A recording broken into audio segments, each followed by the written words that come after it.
Bajo la protectora oscuridad de la noche, un arriesgado encuentro se produce en la profundidad del bosque.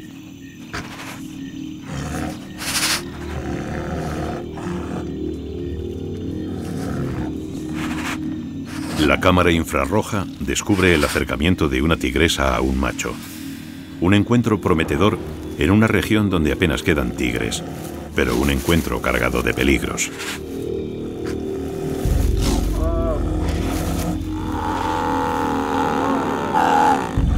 Si el macho no acepta a la hembra, puede llegar a matarla, y los primeros momentos del encuentro están marcados por la tensión.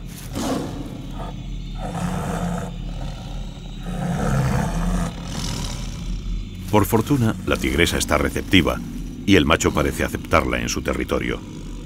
Con su número en franco retroceso, cada uno de estos encuentros puede ser clave para perpetuar la especie en la región más septentrional de los tigres siberianos. Aún así, la hembra se hará de rogar, obligando al macho a una prueba de paciencia y sometimiento.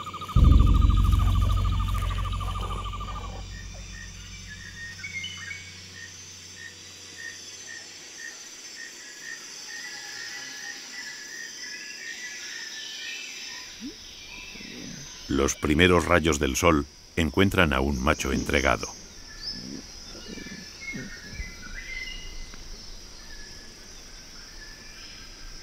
Las señales olorosas de la hembra le avisan de que está dispuesta para el apareamiento. Aún habrán de pasar 10 días de cortejo hasta que la tigresa acepte aparearse, pero con suerte, la concepción de nuevos tigres no tardará en producirse.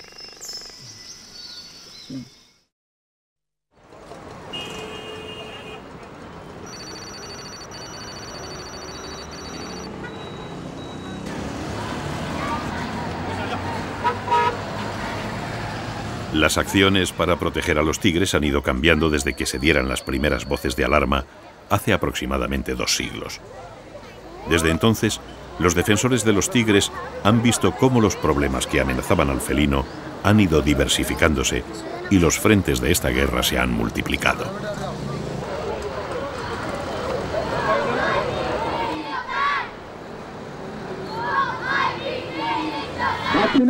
Promovida por la Sociedad India para la Protección de la Vida Salvaje, esta manifestación pretende concienciar al público del terrible problema del comercio internacional de marfil y de huesos de tigre. Ya no son los cazadores deportivos ni el mercado de pieles las principales amenazas. La demanda de la medicina tradicional china está diezmando las poblaciones rusas e indias una vez que los tigres chinos han disminuido tanto que ya se da a la subespecie como irrecuperable. Países como China, Corea del Norte o Japón permiten en mayor o menor grado el tráfico de partes del tigre y nuevas amenazas aparecen cada vez que se gana una batalla de esta inacabable guerra. Una guerra que empezó hace ya más de 100 años.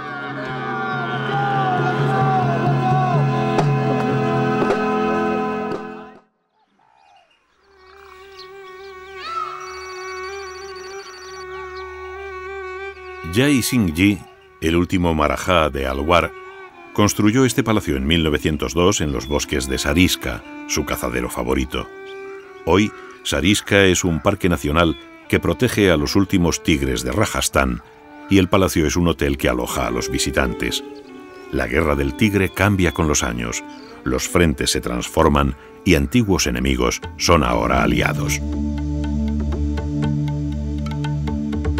Sariska es un ejemplo de estos cambios. Aquí, los marajás de Alwar celebraban grandes cacerías de tigres. De aquellos tiempos nos quedan los trofeos apolillados que adornan las salas del palacio. Todo lo demás, incluyendo las grandes poblaciones de tigres, se lo llevó el tiempo. Entonces la India era un país de selvas inacabables, donde los tigres campaban a sus anchas. La caza deportiva no ejerció en un principio una presión determinante, hasta que las selvas se fueron perdiendo y los tigres se quedaron paulatinamente sin territorios. No se puede perder de vista un nuevo fenómeno. No se persigue al tigre por su piel, sino por sus huesos. Esto se debe a la creencia de la medicina tradicional china en ciertas propiedades afrodisíacas de los huesos de tigre. Es una idea que viene de antiguo, de que el tigre es un animal muy viril y fuerte, por lo que se supone que los huesos de tigre le harán a uno muy fuerte y viril. Lo que está sucediendo en la actualidad es que se siguen cazando tigres furtivamente e incluso se desprecian sus pieles. Existe un importante comercio de huesos y miembros de tigre. Esto es muy preocupante. Si, como dije, la primera amenaza para el tigre procedía del ego de los británicos y los marajas, que creían que debían matar cuantos más tigres mejor, la segunda vino de la vanidad femenina porque querían vestir pieles de tigre. Pero la tercera amenaza para el tigre parece ahora proceder de la inseguridad masculina, que les hace creer que necesitan afrodisíacos, y en concreto, huesos de tigre para estar a la altura. Así que el infortunado tigre sale apaleado sean cuales sean las circunstancias.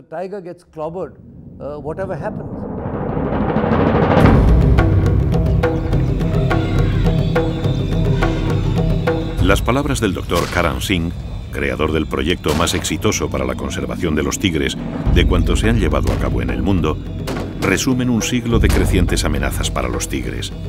La caza por las pieles ha cambiado a la caza en busca de las partes internas del tigre con supuestos fines medicinales.